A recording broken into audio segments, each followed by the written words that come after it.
Hi there, I'm Mama Mita, and today my video is how to make Cuban beans. But the first part, I'd like to show you how to make sofrito. Now, sofrito can be made up and put in your freezer.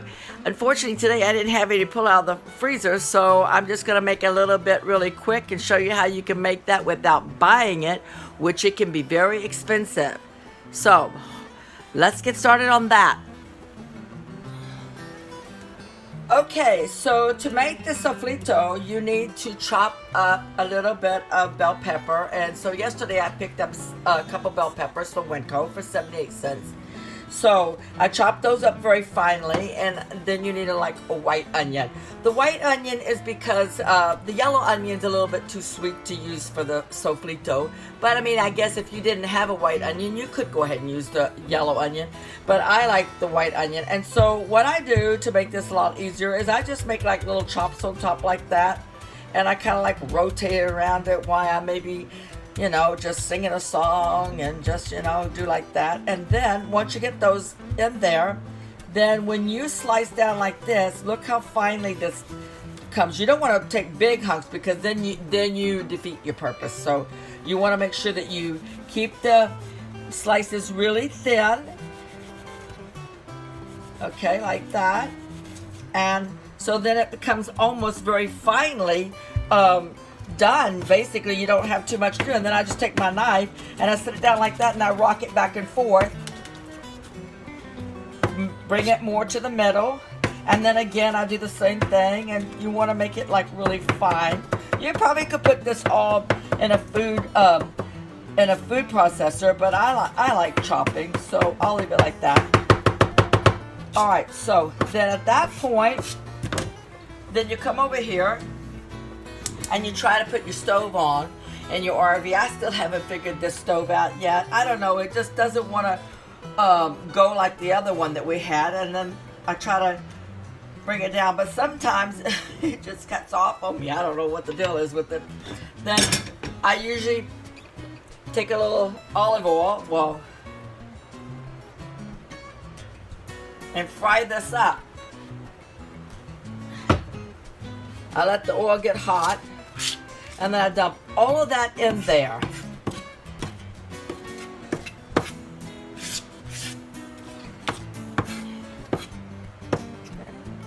And then when that cooks up, like after I cook this up, then I'll separate it into little baggies, or one big bag, Ziploc bag, and then I'll put it in the freezer, and I just pull it out as I need it a little bit. Like pull off a little piece. And a lot of times if I have extra onions, I do the same thing with the extra onions that I have maybe chopped up too many onions for the recipe. And so I'll just throw them in a little Ziploc bag, and boy, they come in handy.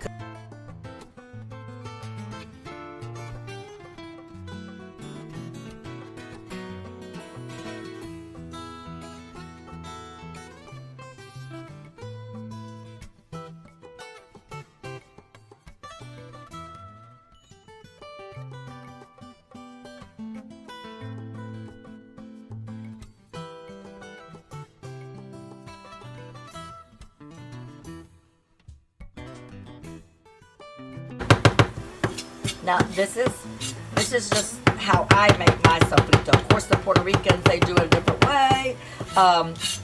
People in Mexico or wherever in the Latin countries, everybody's got their own way of doing their sofrito. It's kind of like your own family recipe. As the story goes, somebody was making a ham, and they said, oh, and then you cut the sides of the ham off, and you cut it like this. They said, well, why do you do that? Well, I don't know. Go ask Mama why she does it like that. They went and asked Mama, and Mama said, well, I don't know. Go ask Grandma why she does it like that. Grandma says, because it fit in the pan. Like that. So that's why that was like that. It wasn't because it was out of a recipe. It was the way it fit in the pan. You had to cut it like that.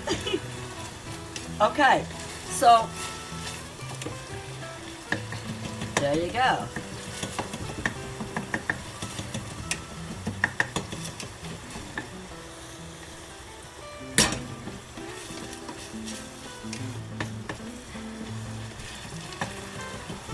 Now you don't want it watery.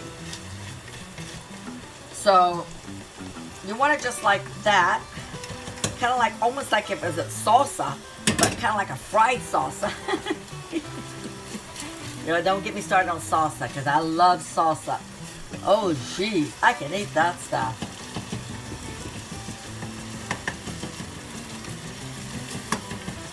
My little sister and I, we used to go for lunch at the Mexican restaurant in Houston. We would break and go. I'd bring the baby along, which was my daughter Zaina. Bring her along, and my sister would hop out of work, and I'd pick her up, and we would go eat Mexican food.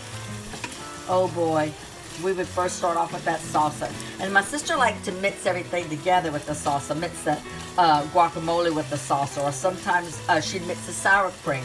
She liked that mixing stuff. Oh, I didn't care what it was, as long as it was salsa. Okay, so there you go. So that's all I do. And then at that point, that's it, okay, on the sofrito. So now we're ready to start with the Cuban beans. And with the beans, if you go to the store and you don't want to use canned beans when you're making Cuban, when you're making the Cuban beans. Yeah, that's an injustice to the Cuban people. You don't want to do that, yeah. Plus, the thing about the canned beans is that when you're cooking them for all that flavor to go in there, they'll disintegrate.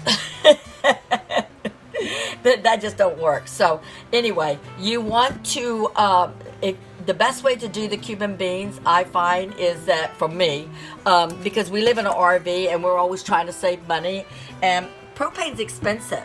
So, I mean, you can make Cuban beans by putting the dry beans with the water and letting them cook for several hours and stuff, but that's a lot of propane for us. So I like to take my dry beans, okay, and you can get them in a package up on the shelf for like $1, or you can go to the bulk and get them even cheaper. And so then you would spread them out. I don't want to do it now because I've already done that, okay, but I use this little thing here. As you can see, it's a fold up thing, and I spread my beans out, okay, and I go through them, and I drop them over here into the bowl, and the ones over my sink, the ones that are duds, like they might have some dirt or rocks or whatever, I move those to the side, and I go through them, I sort through them. Very important to sort through your beans, okay, and then I put them over there, and I wash them with my colander. I have a collapsible colander that I like to use it because I can just open the side of my door underneath my sink and hang it from the door. Everything has to be compact in an RV. Yeah, you have to really watch that, because before you know it, you don't have any space. So I use that, but I wash them really well, and then I put them in a bowl or pot, and I add, like if you're going to do 1 pound of black beans, then you would want to have at least 8 cups of cold water for them to soak overnight. So by soaking them overnight, what's going to happen is they're going to swell up, and and then the next day you bring them out, and so now you've not wasted your propane or your gas or electricity, and you're going to be getting rid of, oh boy, you're going to love this one, the tooting power. For some reason, little boys think that, my grandchildren, they think the word tooting or passing gas is very funny. All little boys are like that. But you get rid of a lot of that gas. So this has been sitting overnight in my cooler. I don't usually leave beans out, sitting out on the counter and stuff like that. Like, I'm just so afraid of bacteria and stuff. So I like my stuff to be kept refrigerated. And I'm really careful about that because I worry about that. Anyway, so then you bring out that colander. Okay. So now at that point, you're going to want to drain these. You drain those black beans, okay? And then you're going to rinse them again to get all of that tooting power out of there. I know, I think it's funny. All right, so then once you do that, and they're rinsed really well, then you're going to put them into the pot, okay?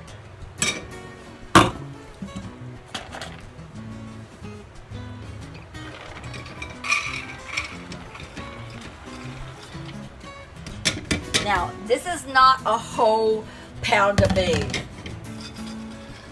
And then I add my water.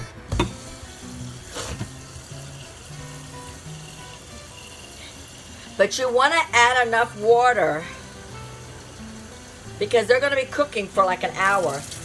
You want to cover those beans. I'm going to probably need more water than that, you know. Okay. And you cover those beans. And you let that water start getting hot. Now, at that point, I like to take a little bit of that bell pepper, and you want to keep these bigger pieces because those are the pieces you're gonna pull off. Okay, I don't put onion now. The onion is in the sofrito, and my husband doesn't like onions in his beans, and he likes, you know, just he's got a certain way because he's Puerto Rican. He's a certain way of eating his beans and stuff. But anyway, this is how I'm doing it. Okay, so I drop those in the water. Okay, and I put a little bit of oregano on that too. And I let that start cooking. But I am adding 1 bay leaf to that.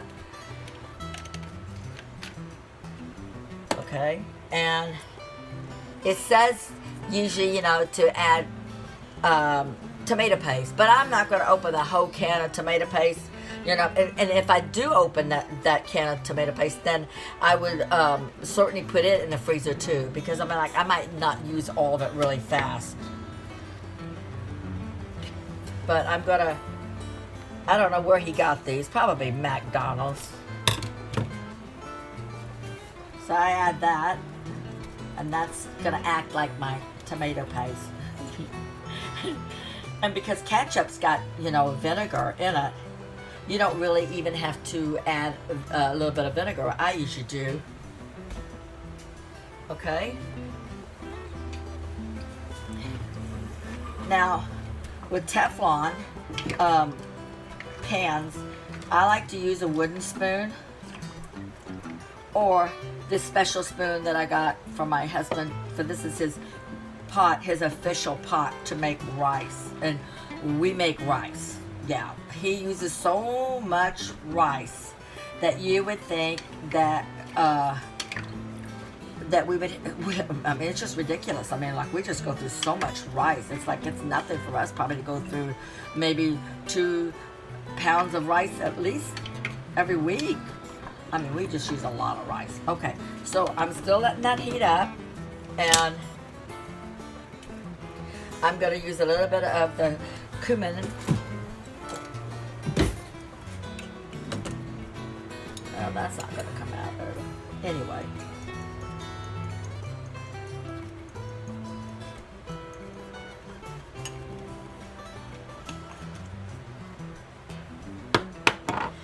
And sometimes I use the kosher salt.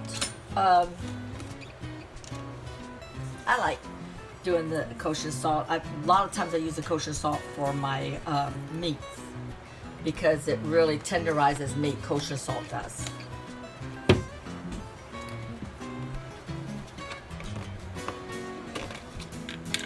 In this case, I could have added that garlic to the sofrito, but I'm not. I'm just gonna throw the garlic in.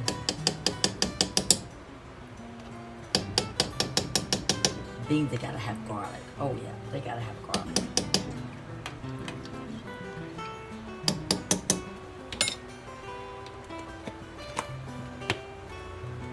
Okay. So, cooking along. Now we're gonna up that heat, and you're gonna start getting this hot. And once it gets hot, then I will let it just start to simmer. Now, you don't want these. You want to watch the beans. You don't want to like just go off and go do something else and let the beans. I mean, like, you want to keep an eye on them because you know they can run out of water pretty fast. But this is a really inexpensive meal. And if you add rice, if you had the Cuban beans, you can make you can make black bean soup. You can make, I've even done the black bean where I cook the black beans and then mash it with the potato masher. And instead of, your frijoles, I use the black mashed beans for burritos sometimes. But it's pretty easy. Just to dump all that in there. Okay. So, at that point, you let that start cooking, and it gets, once it starts boiling, then you turn the heat down a little bit and let it just simmer. And I would say let that simmer for an hour. But I'm gonna go ahead and add a little bit of that sofrito to it. And I'm gonna add, because I like my beans with a little bit of olive oil in them. Then I add some olive oil. Okay. Maybe a little bit of pepper.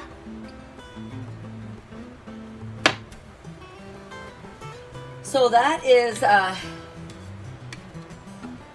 basically it. And I let that cook.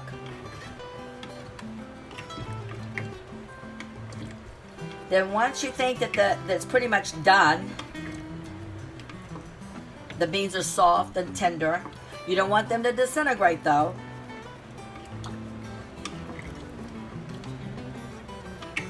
Then I try a little bit and see how they taste. And adjust the flavor to it. I might have to put a little bit more salt. I might have to add a little bit more garlic. And then maybe at the last minute I might use a little bit, like a half a teaspoon of this, just because it's free. I don't have to really use vinegar. I just use a little bit maybe of that, or you don't even have to use that. But sometimes when I'm doing the Texas beans, then after an hour of cooking them, really cooking them, then I add some of that and then fire it back up. And that's another thing you can also do with the black beans, is that you can, Okay, so now my Cuban beans have been cooking, so I'm going to check on them now. But they should be pretty much done at this point. Let's see how those look. Oh yeah, don't want my phone to fall in there. Okay, so oh yeah, those are done. So at this point, I just turn it off. And I'm gonna let those just sit there. Keep the lid on it, let that just kind of, all those flavors mingle in there. Let me try them though, see how they are. But if you really want these beans to really have a big, strong flavor, they're even better the next day. And by the second day, if there's any left, they're even much better. Okay, let's see how these taste.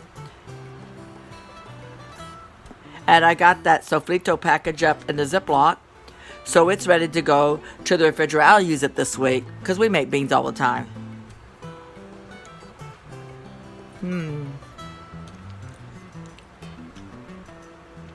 Oh yeah, those are really good. Really good. So I'll just wait for my husband to come home and make his rice, because he likes his rice very dry.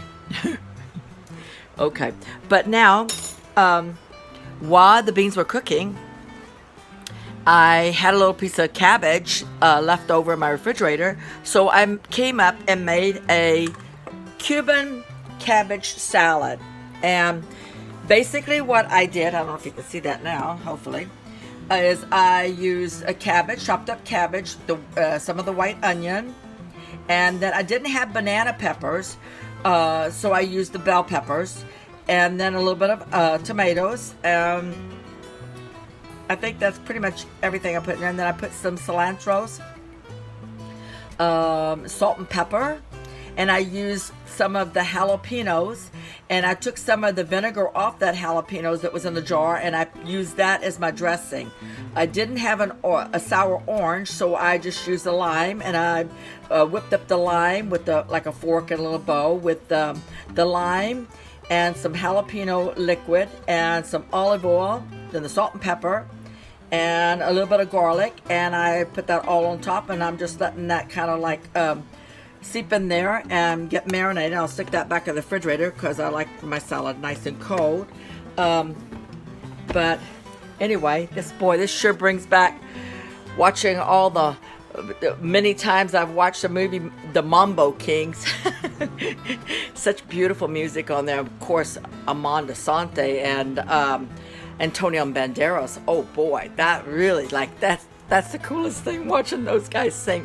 But this is Cuban today. Now, I will tell you that I lived in Puerto Rico for a year. That's basically where I met my husband. I met him in Puerto Rico. I had a ticket to go on the cruise, and I flew to Puerto Rico, and that's where I started my cruise. And so that's how I met my husband, Harry. But the funny thing is that we lived in Puerto Rico for a year. The kids and I did, the little kids. And we belonged to the Cuban club there in Isla Verde. We had an apartment in Isla Verde, right overlooking the ocean. Beautiful. Oh my goodness sakes, it was just absolutely beautiful. And so the kids and I would go every day to the Cuban club to do our homeschool. And we had lots of adventures at the Cuban club. And the one adventure that I remember today about was that the Cuban club was having a hat day ceremony. And so I bought tickets for this hat day for the kids and I and Harry to go to. And so Harry had to work that day, and he was going to be a little late. But the kids and I had sewed a beautiful dress, fits my hair all up and everything. And Allie saw my little girl. I made her a little dress and outfit, and the boys was all dressed up. And off we went to the Cuban club for this hat day of ceremony. And so Harry was kind of dragging at work and stuff, getting out there. And so the kids and I were sitting down at the Cuban club waiting for the event to start up. Well, here come these bodyguards and this guy walking down the aisle. Oh my God, he was just dropped down, gorgeous looking guy. And he walked straight up to me and the kids and shook our hand. And I mean, what a stupid thing I said. But I said, I'm so sorry, but I don't know who you are. And he says, in his nice little Puerto Rican accent voice, he says, "It doesn't matter, it's okay." So he goes on down and sits down, and then Harry comes up, and I say, "Harry, I don't know who this guy is," but I says, he comes down, and he's got his bodyguards, everybody stood up, and clapped for him and stuff, and he says, "Where?" I says, "Right down there." He looks down and says, "Mita, you don't know who that is?" I says, "No, I don't know who that is. Who is that?" He says, "That's the governor of Puerto Rico." Oh gosh. Like, talk about putting your foot in your mouth. Oh, what a dumb thing I said. He sure was good looking though. But before I leave you guys, I just want you to know that my sister-in-law, Rosita, we call her, lives in Florida. And she makes the best beans, Puerto Rican beans, I've ever ate. I mean, I could actually lick the pot. Those beans are so good. One day when I get a chance to go back to Florida, I'm going to go and visit her, and I'm going to see what's your secret. So to complete this meal today, you would have your Cuban beans and your Cuban salad.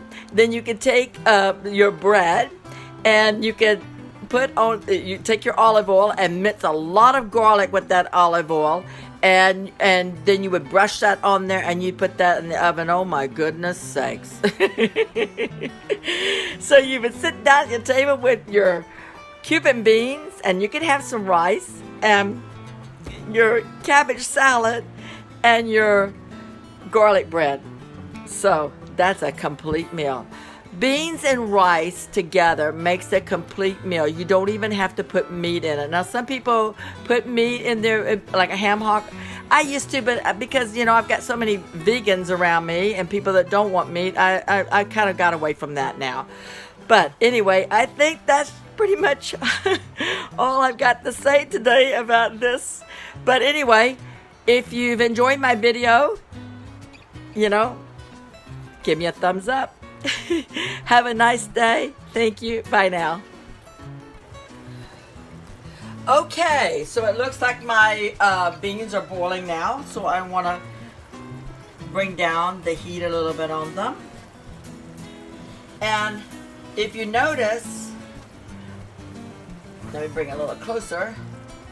You see that kind of that scummy stuff on top? I usually like to take that off. Okay, so I'm gonna take that off with the spoon. Skim it off the top.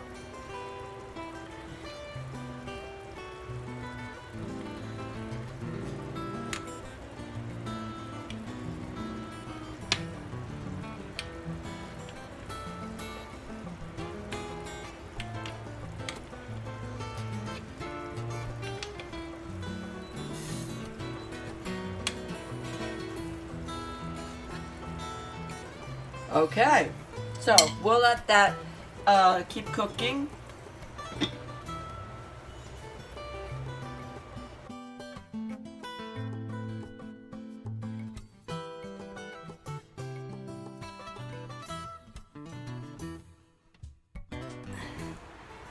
Oh, I forgot to tell you, the last thing, when I go to eat these beans, I'm gonna make sure I take those bell peppers that are on the top, and whatever, like, you know, pieces of like chunks of bell peppers, I'm gonna skim them off because they're for me. He won't eat them, but I will. Oh yeah, I love them.